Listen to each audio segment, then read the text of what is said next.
Good evening and welcome. My name is Yadira Padilla, and I'm the Coordinator of Public Programs here at the High. Thank you for joining us. You may have noticed in just a moment the yellow letters projected on the screen behind me. This is a live captioning service. A person in another room is listening to the sound of their microphones and then transcribing the sound in text. Should the captioner incorrectly type a word or phrase during this program, I encourage you to lend them some grace, and I hope you find this service useful.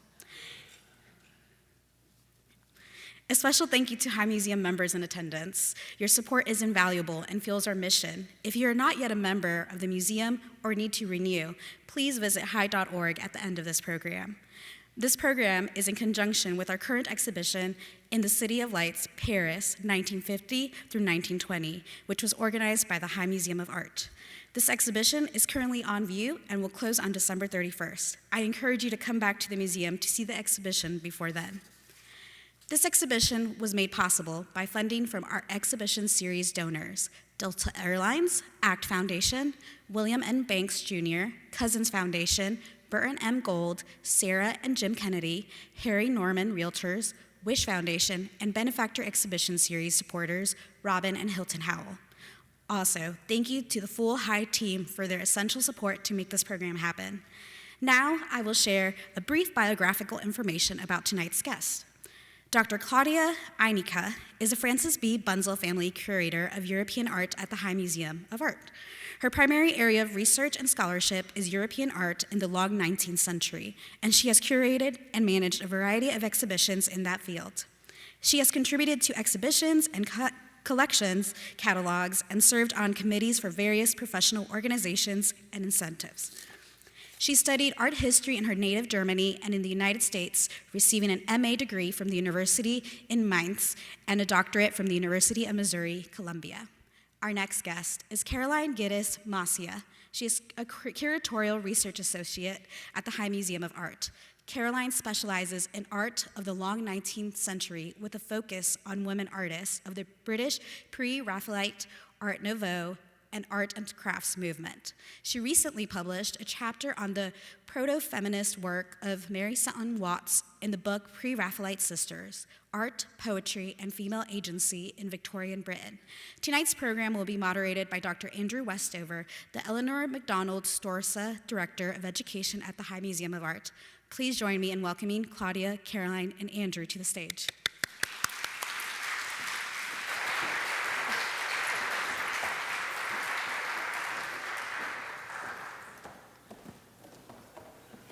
Great house tonight. Wonderful. Oh, it is.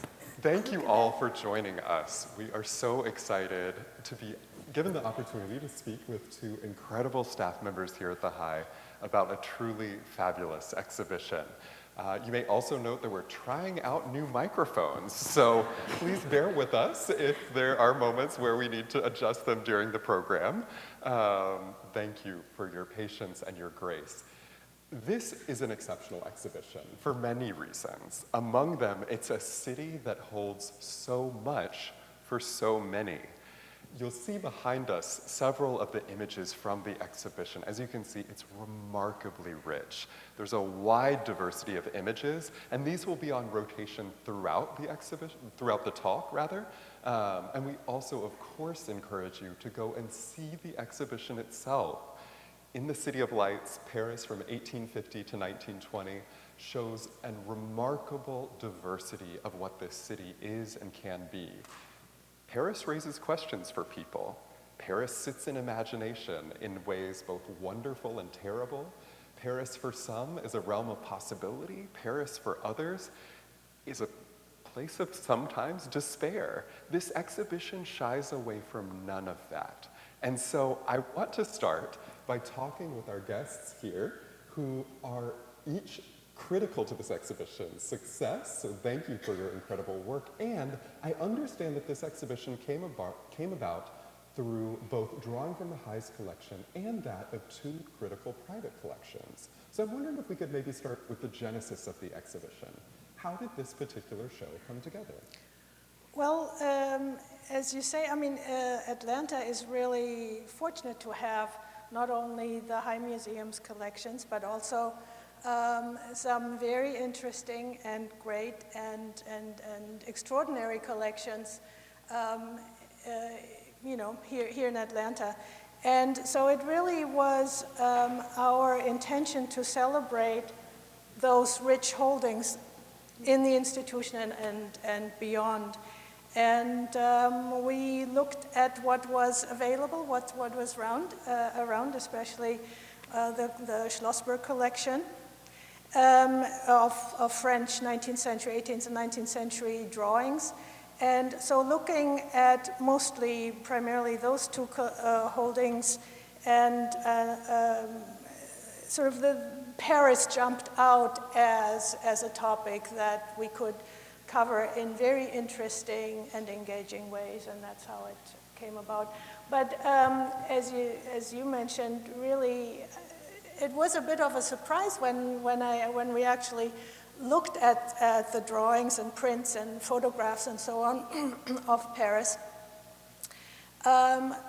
I, at least at some point, was surprised to realize that the image that was reflected or was represented in these works was different from what I probably unconsciously, subconsciously had expected. Mm-hmm. And that is, when I think for many of us, when you hear Paris, you think of the Paris of the Impressionists, the elegant crowd strolling on the wide boulevards with the trees, or in the park, or outside of the city, sort of the leisure. Glittering Paris. Yeah, the glittering Paris, exactly. All of that.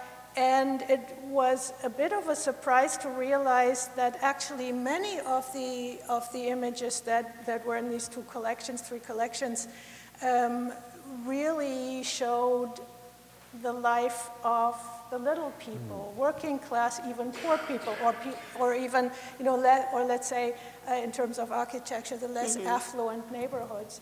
And so it's a different walk through Paris, and in a way, of course, a much more realistic one.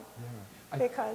Sorry to interrupt you. I was just thinking, Caroline, I know that some of your research specifically was focused on precisely what Claudia is saying here. Could you expand on that for us, particularly in relation to architecture, but also class? Yeah, so there's a pairing that we have in the exhibition that shows a building from the 18th century. And you'll see it at some point. It's two photographs, one's vertical, one's horizontal. And they're both by Eugene Ache. One shows a building from the 18th century built for a really high up financier for the king. And so he has, of course, this beautiful corner home built before there were even, cross streets. And it still remains today. It was so beautiful that Baron Haussmann decided to leave it, whereas the picture next to it is of Passage Mouret. There it is. Perfect timing. Yes, perfect. So Passage Mouret in the 1920s was home to people who had lived there for long periods of time. And it had become really decrepit. It had suffered several floods. It's right near the Gobelin Market, if you are familiar with Paris geography.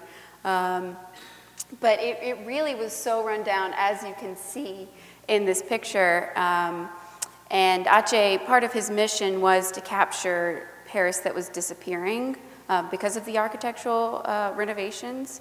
And so in this particular image, we see it really run down.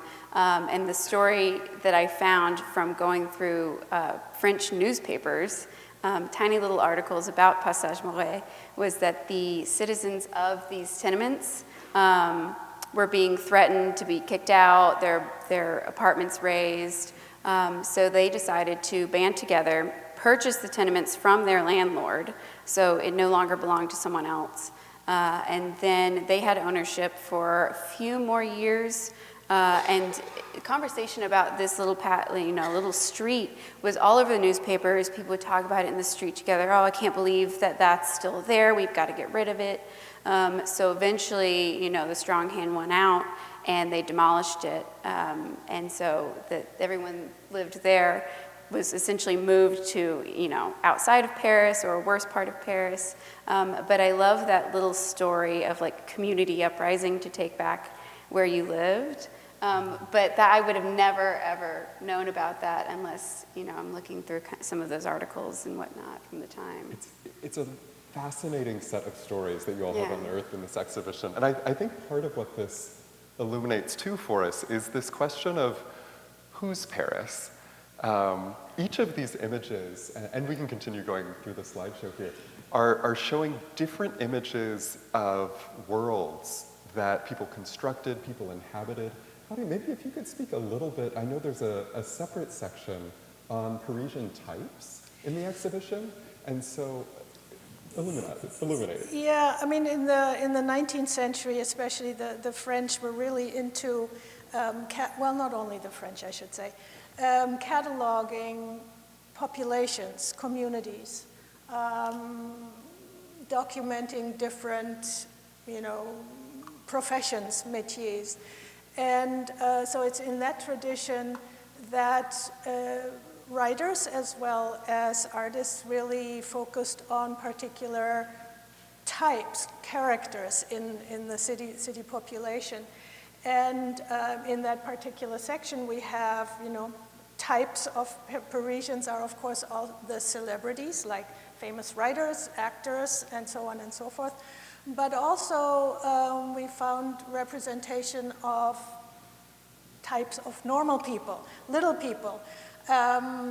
There is a wonderful, I don't think it's in our rotation here, but for example, the type of the trottin, which is the term for these young errand girls who were hired by the errand to run errands, like the shopkeeper has to deliver something, you hire someone, say, like couriers today or something like that, except they were paid, we love the little stories that we found out, they were paid by the errand rather than by the hour, so they were always in a hurry.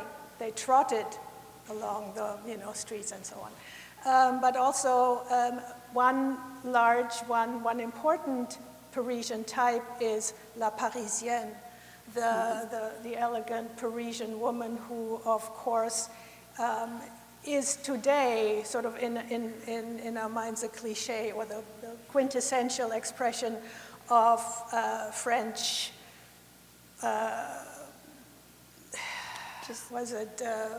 success and style, and sort of it's part of the national image as well. And that actually the type of the Parisienne features pretty large in that section. We have quite a few, several images from different times. In fact, Caroline has done some really interesting research about when you look at the different images, you can see these women have different fashions. So you can almost read the development of fashion in those particular images, and it's photographs as well as prints and even a sculpture. Did you want to say a word or two about the fashions that are Sure. available in the exhibition? So it's the fashions that we get to show are really kind of from the 1870s to like 1911, I think. And it's just interesting. I did some research recently to write like a blog for the exhibition, and you can kind of trace going from the really large bustles, the S-shaped corsets, to a little more relaxed, a little more flat in the front shapes. And it's just like as the shape of the woman changed, so did kind of her role in society in some instances, and it's not always the case. We've learned from fashion historians that the corset wasn't always something bad or that uncomfortable, and even corsets have made a resurgence, so we know that they can be helpful sometimes. I'm sorry, and there's one. No, this is the Petite Parisienne that she really resembles 1880s, early 1880s fashion. And so it was interesting learning all the different, very, very frilly, very decorative. Some of that, and Claudia and I have talked about this before, was after the terrible defeat of the Franco-Prussian War, the French had to have some way of showing their pride, their success, the need to participate in the consumer economy, and they used their women, as kind of the billboard for, here's how successful we're being, here's how beautiful we are, here's how, we've always been the capital of style from Louis XIV on. So it kind of just, the identity of a woman evolved in the 19th century. Yeah, it's fascinating. And again, to underscore that you all, if you haven't already, should absolutely go take a look at these in person when the museum is open, because the degree of detail, particularly in the photographs, I think, is remarkable. The exhibition includes many different types of materials. Maybe if you could speak to what sorts of objects are in the exhibition also? Well, you'll see some sculptures, but only very few. Mostly we have, well, actually, I don't know numerically, but there are prints, etchings, lithographs. There are some posters, some large posters, very interesting imagery contained in those.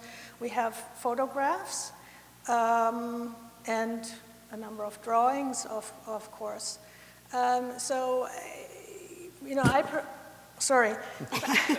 Personally, I like exhibitions that are varied. So, when you go in a gallery, I don't like things where it's all the same, or I find it less engaging than when you have a variety of things. So it was very important and deliberate that we made sure that we had a variety of image types. Well, I guess it also, if I try to rationalize it even more, the variety or the diversity of life in Paris is reflected not only in the images, but also in something that is tangible and can be felt and experienced in a physical way. So maybe there's some parallel there. I like that a lot. And let's continue on with the slideshow here too, because in addition to showing these types across these various media, there's also a section where you show different ideas of leisure. What does it mean, one, to even have time that can be devoted to leisure, and then two, if you have that time, how might you use it in Paris in these years? Yeah, I think actually what's very interesting is, so we have images of the sort of traditional highbrow entertainment, such as the ballet, classical ballet, classical dance, the theater, things like that.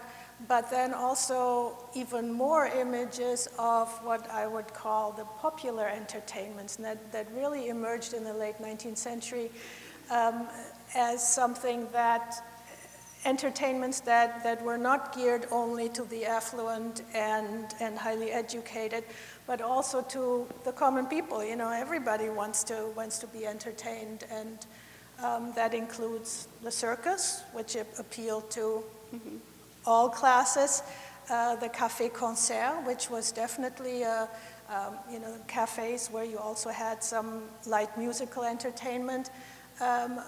That really, though they were almost democratic. There was sort of a diversity of appeal for all even the got classes. a puppet show in there.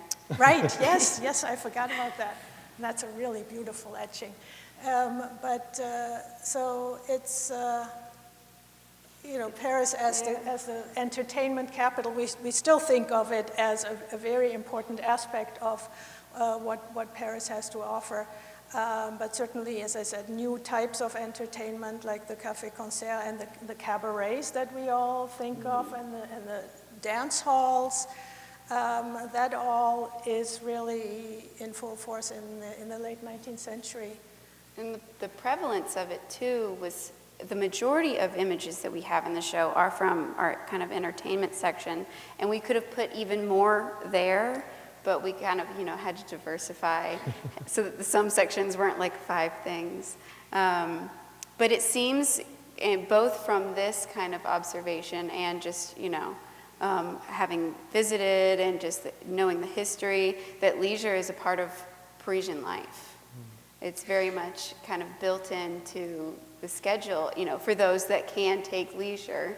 It's very much who are we going to see at the circus, at the theater at this time as well, so it was so social. Well, actually, I just remember there's one poster, not very large, a smallish poster in the exhibition that advertises a magazine that serializes a new novel, a novel whose title I now, of course, can't recall, but that the theme of which was, the novel is about a group of foreign students coming to Paris and expecting to find Paris, the entertainment capital, and parties and a good time, and they find out that Paris is actually also a normal working city. And so, exactly sort of, even in the 19th century, the expectation was already something that was skewed in that direction of the glittering and glamorous. And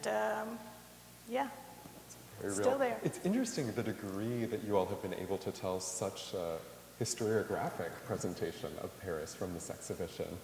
I'm wondering too, are there particular objects, sorry, I didn't plan this question in advance, so you have to think now. Don't worry. But are there particular objects or single objects that for you were surprises in this unearthing, or that even with the exhibition now open, you find yourself returning to because it holds something that is still catching you? That's tough. I love asking people to pick their favorite children. It's my favorite sport. Well, I have. I know yours. Oh gosh, Maybe no, you should pick for one now another. that I'm thinking about it, but what about such and such? Well, yeah, many of them. I was going to say the L'Artique photograph of the woman on the Avenue du Bois de Boulogne, which is very fashionable, the lady in furs with the 2 little dogs. You've seen her probably. On the one hand, because it's such a striking, it just really distills that part of the cliche of Paris and of the Parisienne. Then sort of from a more artistic point of view, I think there's a Toulouse-Lautrec small print of Louis Fuller, the American dancer who moves to Paris in the 1890s and becomes a superstar. And because she invents this new type of dance, the serpentine dance, as she called it, where she manipulates yards and yards of light fabric and as she twirls around on the stage and the veils just billow around her, and she introduced some stage effects that really caught on, such as changing colored lighting on her costumes, and it must have been extremely, really magical to watch. And actually, if you Google Louis Fuller Serpentine Dance, there is actual footage of her performing, on YouTube. It's really amazing. And Toulouse-Lautrec's print really, in an amazing way, captures that. So, Yeah. I've given you enough time to come I know. up. I came up with my favorites, and I think it's both because they're a pair. Okay. So that's one reason why I think they go so well together. But it's the De Thomas, woman drinking a glass of absinthe, and the Melamuta, which is also a woman drinking a glass of absinthe. I sense a theme. I just, both the compositions of these works are so different, But I love, like, you know, the Muta is very, like, stylistically Art Nouveau. It's the bright orange piece. Hopefully they'll come up at some point. And it's tiny, whereas the De Thomas is bigger. It's got this round mat. But both of them are women at a table by themselves in a cafe drinking absinthe, which was, you know, it was so popular that they named it Le Vert, which is the green hour. And so it was great to see these just independent women kind of in cafes. You know, we're rearing towards the turn of the century, and so women are allowed to just kind of go to the cafe by themselves.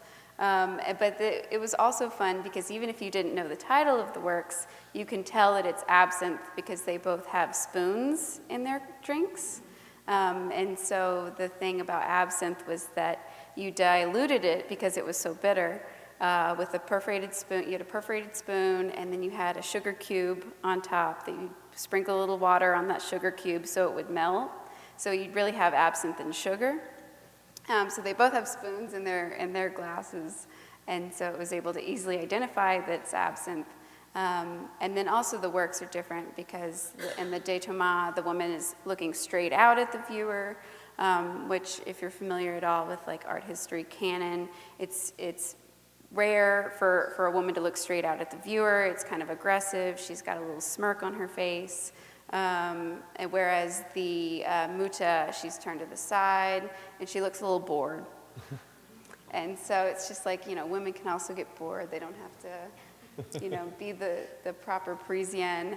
But I loved being able to put those together, too. Well, and also, I mean, the idea that, or the fact that women by themselves can go out drinking by themselves, don't have to be in company, drink alcohol, that happened at that time. Yeah. I mean, we think of that as something so modern and emancipated in the modern way, that it's really interesting to see that. And when they come up, because I think we have them in there, don't they? Yeah, they'll come up I mean, at some point. it's really remarkable, the presence of these women, especially in the Thomas. You know, that raises another element of the exhibition that I'd be interested to hear your thoughts on too, in that many of these images are self-consciously images. They aren't images only made for their creator. They're images that are made as a presentational act, something that's designed to represent for others. And both with the images of these women and the ways that you're talking about it, and also with some of the earlier images, there's a bit that's, if not social commentary, at least portraying particular social realities. Mm-hmm. And there are some that really verge towards propaganda. So I'm wondering if you could speak a bit towards some of the overt messaging that some of the depictions of the exhibition offer.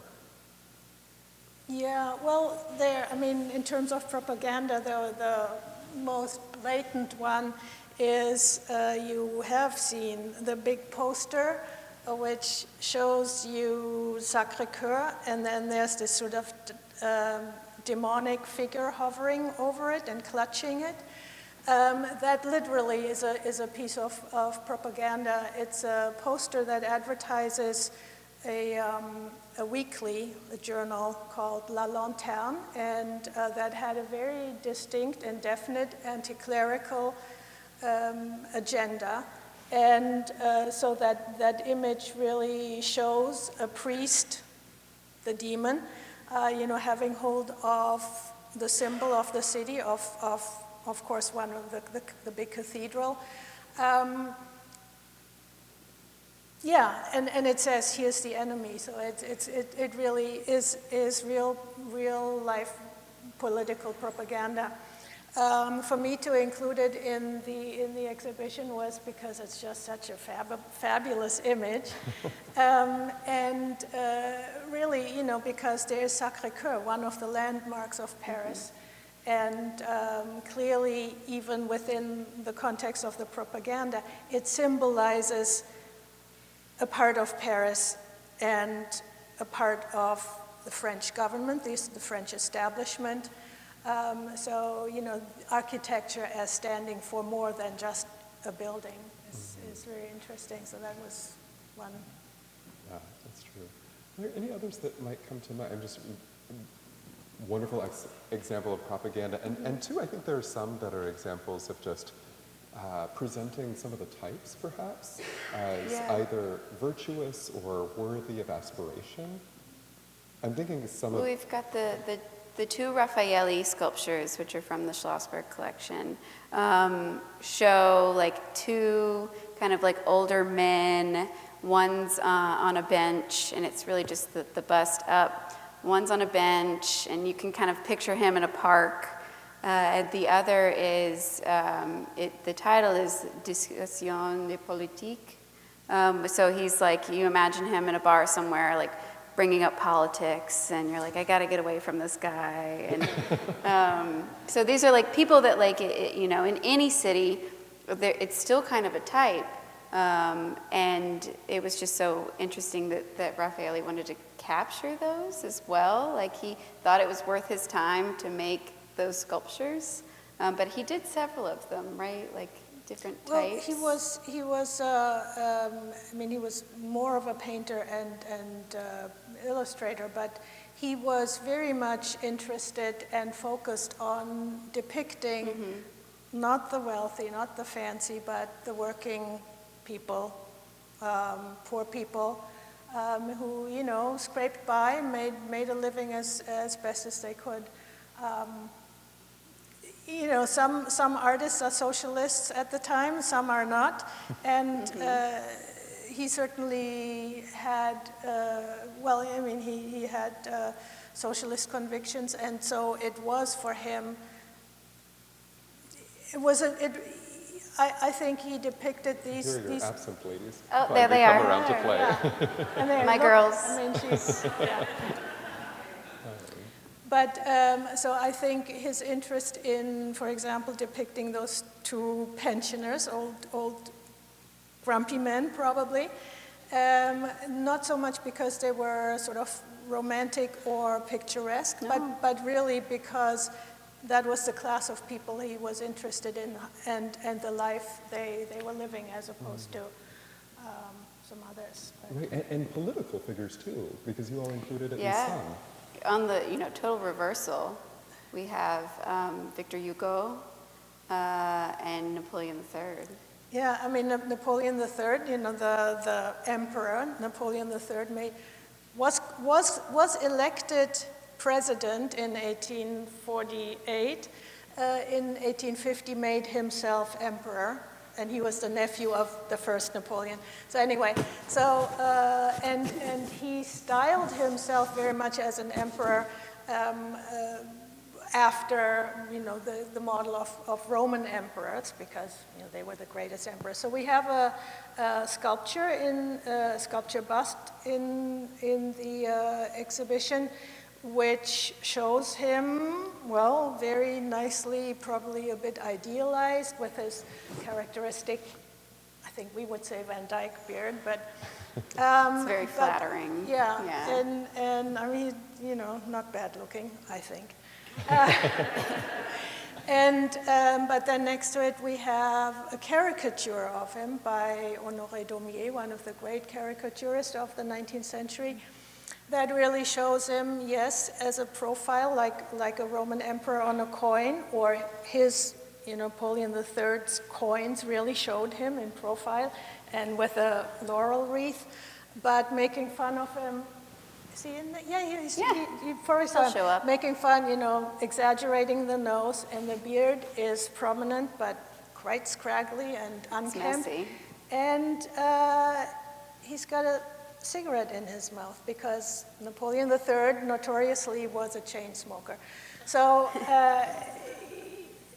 yes, the bust definitely represents and depicts Napoleon III the way he wanted to see himself as the emperor.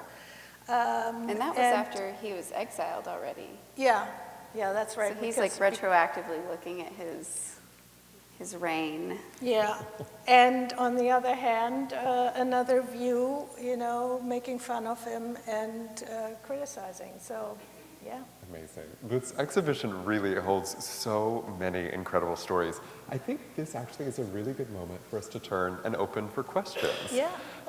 So we would love, if you have a question about any of the images that have been cycling behind us, or any of the stories that have been raised by either Claudia or Caroline, now would be a great time for that.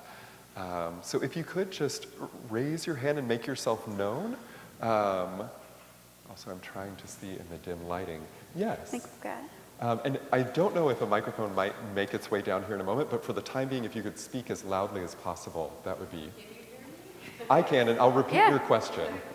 No, I'm not familiar with the collectioners. I wasn't sure, maybe it's anonymous, but is there a special tie between these collectioners and Paris? Oh, great, thank you. So the question, person that's saying, I'm not particularly tied to these individual collectors, is there a relationship between these two collections, or the highest collection, and Paris itself? Yeah. No, you go ahead. All right. The Heist collection and Paris, that's just incidental. Museums make collections that, we get gifts. Curators are interested in certain themes, pursue particular artists. So museum collections are diverse. They have to be, they're supposed to be. Now, a private collection, a private collector is, there are different ways of approaching collecting, but in this case, the Schlossbergs really decided to collect French drawings from the 19th century. And I suppose you would have to ask them personally why it's because they love Paris, and they love France and French culture. And so, this particular focus on Paris is not necessarily their focus, because their collection is much larger and much broader than that as well. So it's serendipitous that it turned out this way. Yeah. And the other collection represented are from the Gaines, who were close friends with the Schlossbergs, and So- it kind of helped them begin collecting as well. So it's like, Similar. a great relationship to have, both Yeah. between them and between them and us as well. Yeah, no, and I mean, if I'm allowed to do a shout out, thank you. Thank It's really, to have access and to really be allowed to borrow anything we wanted from both of those collections. That's just, so amazing. Gratitude makes the world go round. Well, can't say thank you enough, really. Other questions? Oh, thank you, Yadira. Hi, quick question. When I think of Paris, when I think of France, food bubbles up right there at the top, right there with the fashion and the parks, the gardens. The French style of gardening is very different from many other locales. Just from the slides, and I haven't seen the exhibit, is food a focus? Are the gardens a focus? Why, was it lack of access to images representing those aspects of French culture? And I'll shut up now and let you talk. Well, no, it's both. Actually, food does not seem to be an aspect that was really illustrated. Yeah, unless it's some of, we have a couple of cafe scenes. There may be food there, but it's not really prominent or anything. And certainly in works on paper, the idea of doing still lifes, because you think, well, food is mostly illustrated in still lifes. But that does not seem to really have been an interest for people working on paper.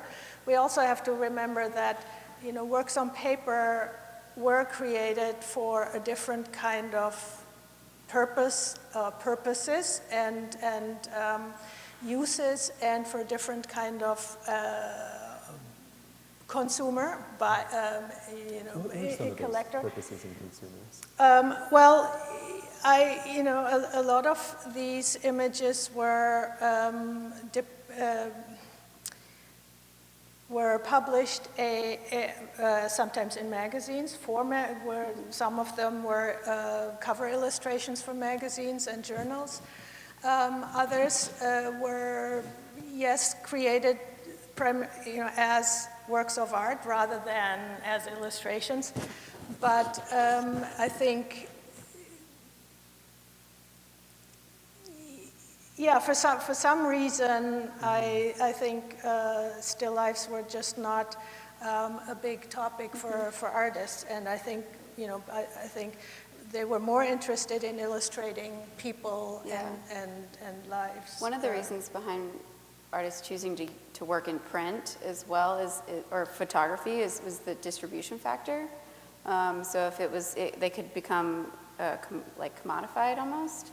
And so, I don't see many advertising restaurants, which is kind of surprising.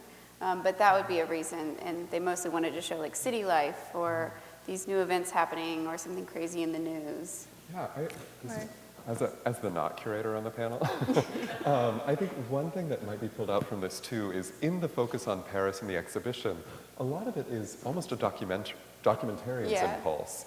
And it's considering the role of how people are constituting a city. And while food does show up in the show, it is often in these sort of ancillary ways around the people. So there are some interesting moments and there are some interesting landscapes, but always, again, as things that are happening in and around groups or individuals, as opposed to those things being foregrounded as the primary parts for this particular exhibition. But I'm with you on the food and the gardens. Take me any day. We do have the Tuileries represented in one piece, so at least one garden. A little bit of a nod. Shifting from food to music, if we wanted to accompany our visit to this exhibition by listening to some French music from the time, what would you recommend? Ooh. Chopin. Yeah. Chopin's Mando. Well, Bizet, but that's classical, that's orchestral music. All the chansons and songs that were produced and performed in the cabarets. I'm thinking more in the 20th century already.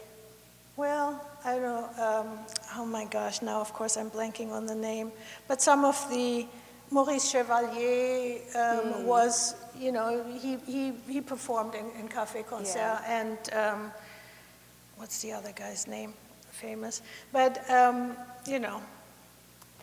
that regard, but. I'm trying to think if he's been in, I think he's been in a poster, and I just can't remember what his name is either. I don't know why you're not rattling off musicians from 1850 to 1920 right now. This isn't just Well, if you want to go into 1820s, Slater's jazz, of course. Sure, yeah, sure. Although and there are that's, more possibilities. And there is that one image in the final gallery of the person singing the sort of... The dog song. Yeah. I don't know if you want to share. This is a wild little tale. Yeah. So that was an interesting one to kind of look up because she was such a fantastic performer. So maybe tell us what the object is. Yes, so it's a print of a woman lit on like a cabaret or a café concert stage. And for one, it shows kind of, we were talking earlier about like the gas lighting or the new electric lighting for stagecraft, but also it's her in this like kind of like weird dog pose. The song she's singing is called The Dog Song, and she was apparently famous for, she's barking on stage. She's doing these really ridiculous performances, sometimes poking fun at like the upper classes, sometimes just being really bawdy and wild. But I would love to hear what the dog song sounded like, because I couldn't find it. Like, is there barking? How much barking? So maybe that's where we should start, Maybe with the dog if song. you can find it, let us know. Other questions? I think there's some in the, There's one oh, up here. sure.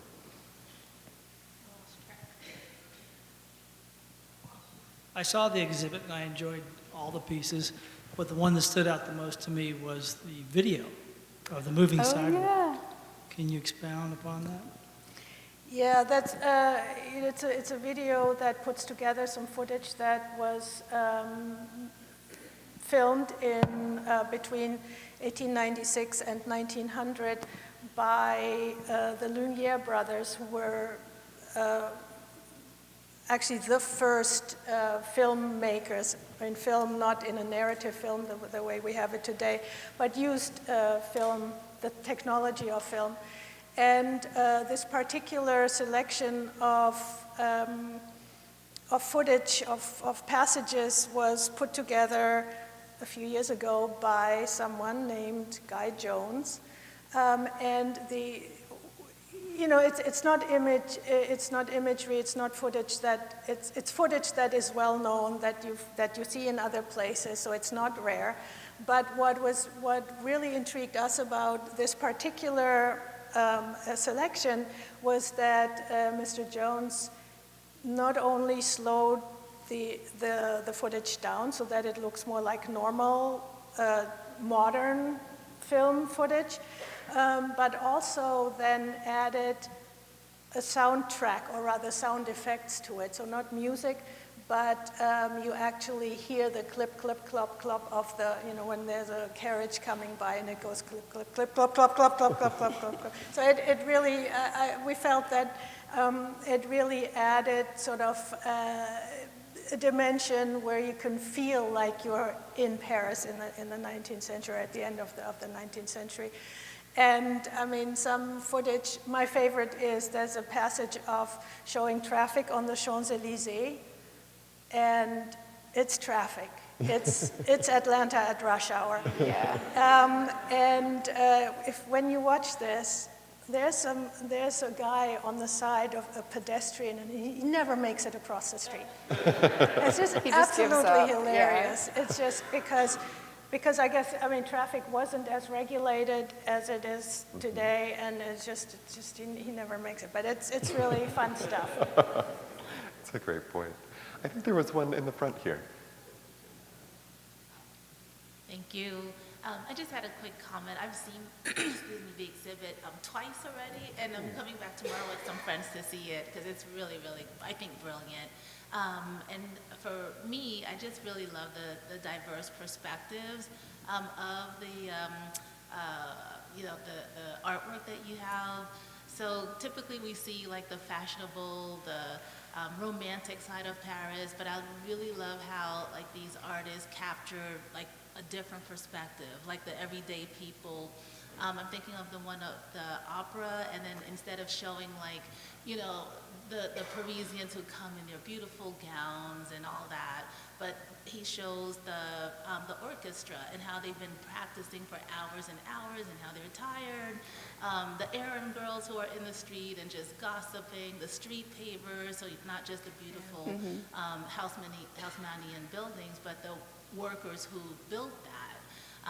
The traffic scene I thought was so awesome because it's like you said, it's something we can all relate to, and you see it's still today traffic is crazy on the Champs-Élysées, but to see it back then, someone who's like trying to wait for the horses and carriages to pass by so he could get from point A to B, and there's a scene, I think it's by the Tuileries Garden, where this kid looks like he's starting to get out of line, and then his parent kind of like, nudges him. He stands and gets in Yeah. front of the camera, and someone hits him with an umbrella. They're like, get out of the way. So I really love that. And like to your point, it's really like telling a story. It's telling, just the day-to-day life of what it's, like to live in Paris back in those days. And a lot of the content we can relate to, like gentrification, like what we, love about Paris today, the beautiful facades, the lampposts and all that. I mean, that's all the result of that. It's exactly. I mean, Paris, the way we know and love it today, was created in the second half of the 19th century, and I mean literally, because there was this official huge urban renewal program. That's when whole Paris still was sort of a medieval city, medieval town with narrow alleys and crooked alleys and, terrible conditions. And it was basically Napoleon III, started earlier, but who decided that he wanted to create the model modern metropolis, the modern city, the beautiful city. And, whole neighborhoods were demolished to make room for the great grand avenues and boulevards and something that is really, I think, unique to Paris. Well, I should say unique in the sense of all the cities in the world that I know, which are, just a few of them. But anyway, how in Paris really if you are at one monument like the Place de la Concorde and you look up on the Champs-Élysées and there's the Arc de Triomphe.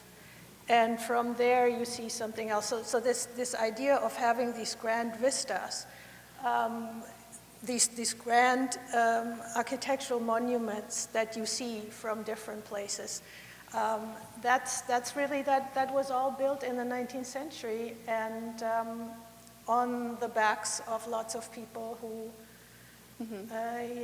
would have preferred to just stay in their little crooked streets and small houses. So yeah, gentrification. It also really, I think, really changed kind of the fabric of Paris everyday life because, at least for like presenting themselves to the world or observing other Parisians, because if you're on like a skinny medieval passageway, you can't really see who else is around you or what they're wearing or what they're doing. You're just trying to like get by each other and not elbow the other person.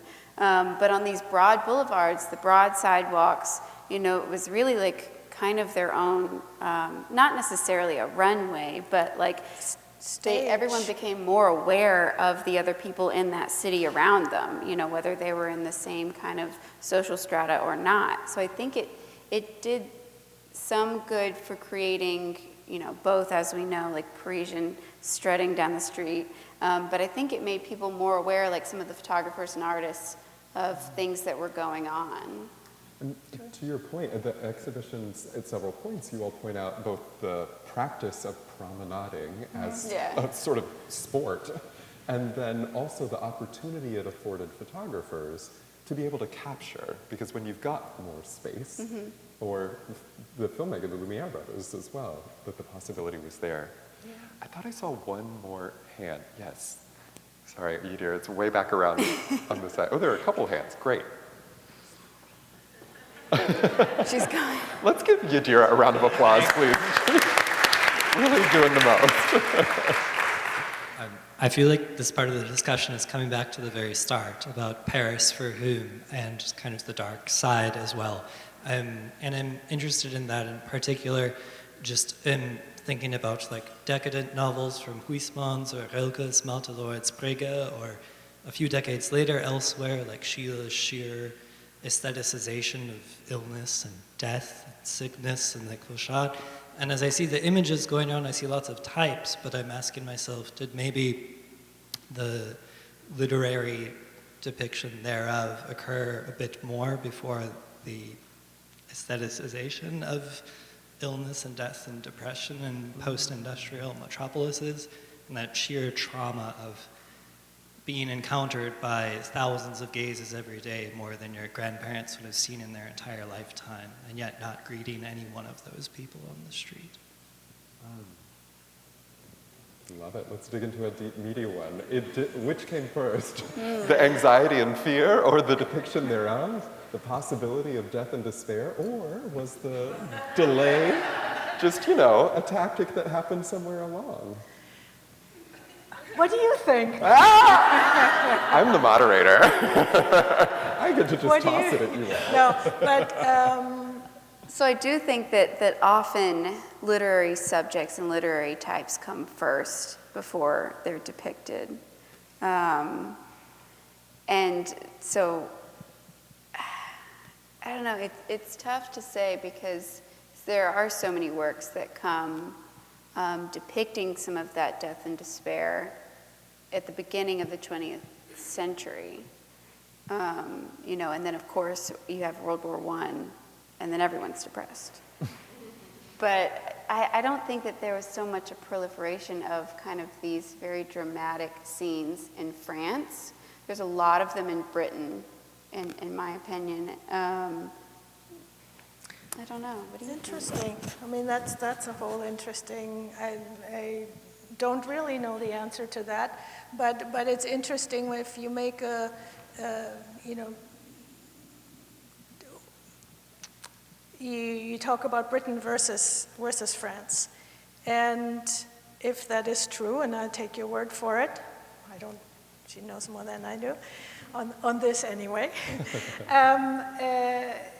You know, one wonders, or it makes you wonder and speculate, and it's speculation because, as I said, I haven't researched that, but whether there is indeed the difference between Paris and London as a city at the end of the 19th century.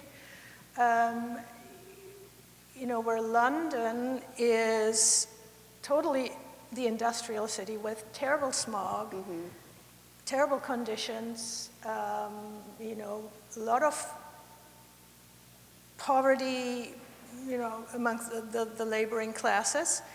Perhaps more of a well, no, I'm not going there. Sure, sorry, I'm getting too wild with it. But maybe Paris was the better place to live in. I don't know. You know, from environmentally, but people were trying to leave London in droves because of some of the sickness. I'll hop in here just to say, I think part of what this illuminates and that I really appreciate in this exchange is so much of the work that I see you all doing on a daily basis with questions like this. Like the nature of curatorial work is to find a question that we do this at my desk all the time. We're just like, so what do you think about this? And then you go and you look at the objects. And you're like, what can we find to support or critique precisely what's being raised here? So don't be afraid if that becomes an exhibition topic soon, coming near us. I believe we've got a couple. We're running short on time, but I see you. You've got one there, and then I've got two more hands, and then we'll be probably at time. Yeah. Oh, and we've got. Oh, Sherry. Okay, so really quickly, an answer to this question.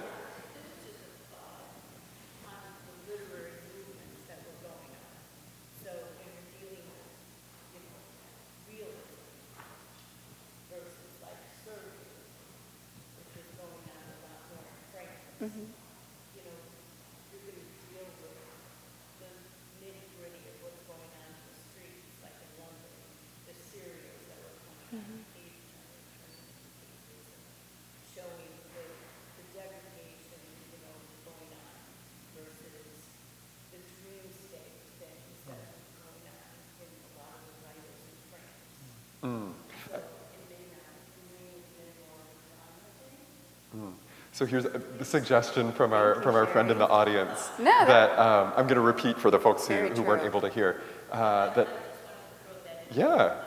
Sure. There's a thought here that perhaps a distinction could be made between genre of realism or surrealism, its relative place in various European cities, and also the ties between the contexts that people are inhabiting there. Thank you for offering that.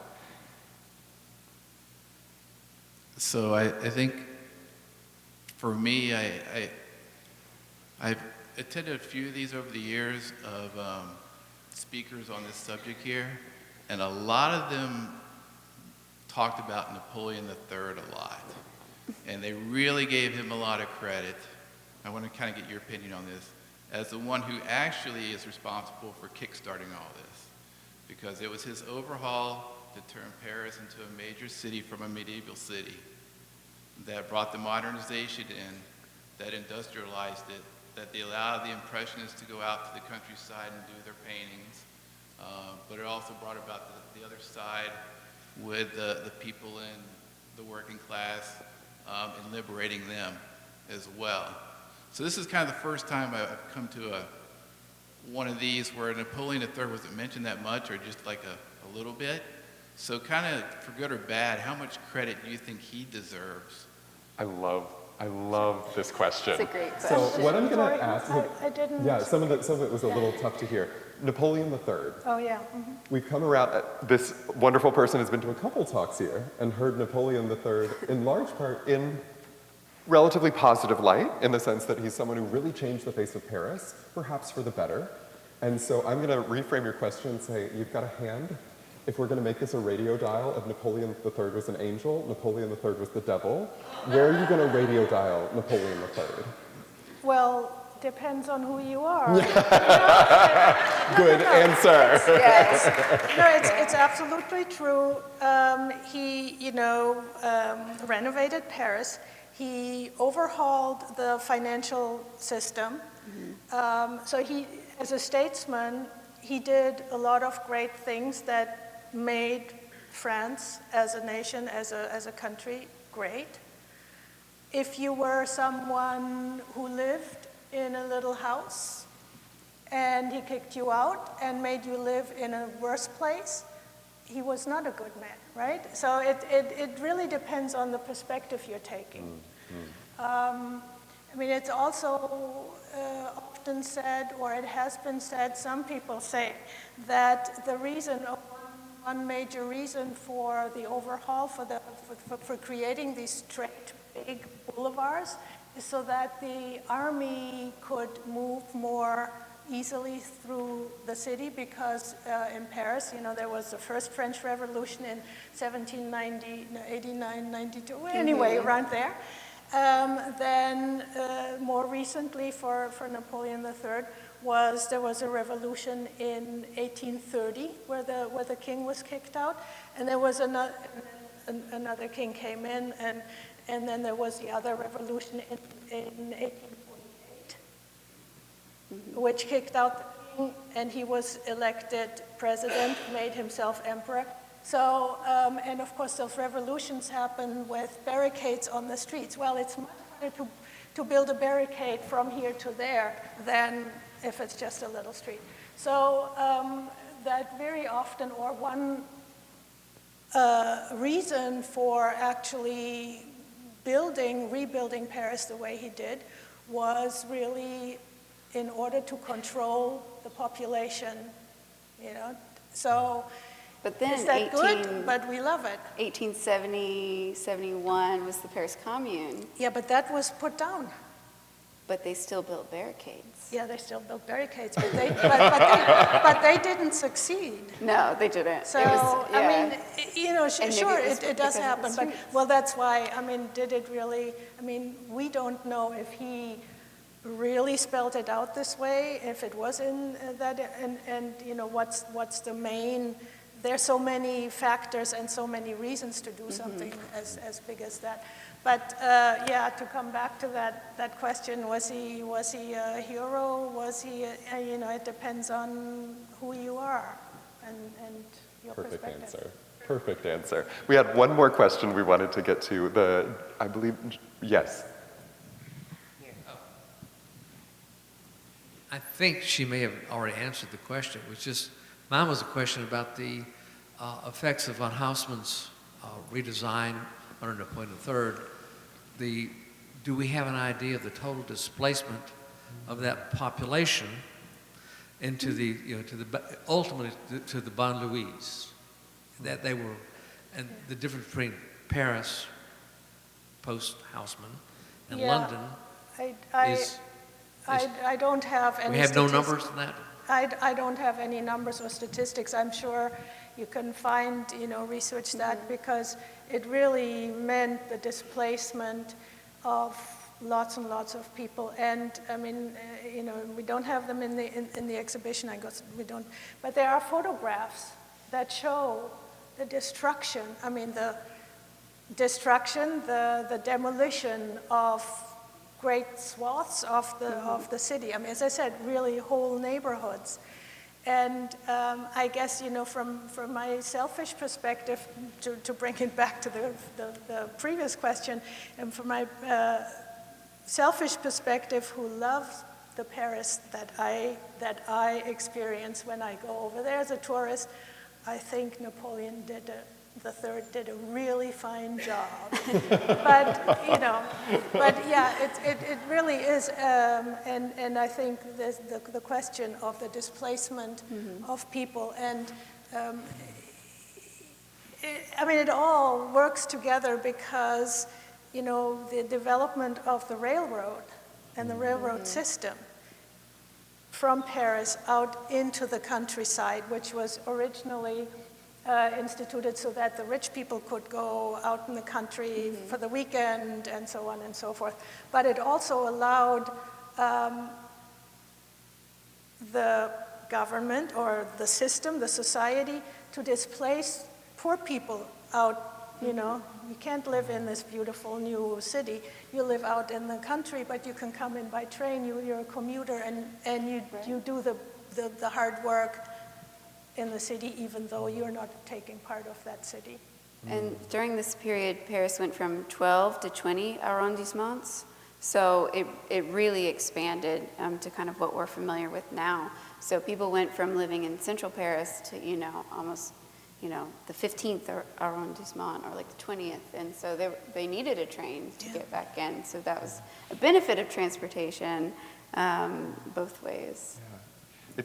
These questions in some ways I think are pointing back to questions that come up a lot across these considerations, which is what is the greater good and who gets to determine it? So unfortunately we are at the end of our time this evening, but I would love for you to take that question directly to the exhibition itself. Please do come back and see it. Thank you to our speakers. Have a great night.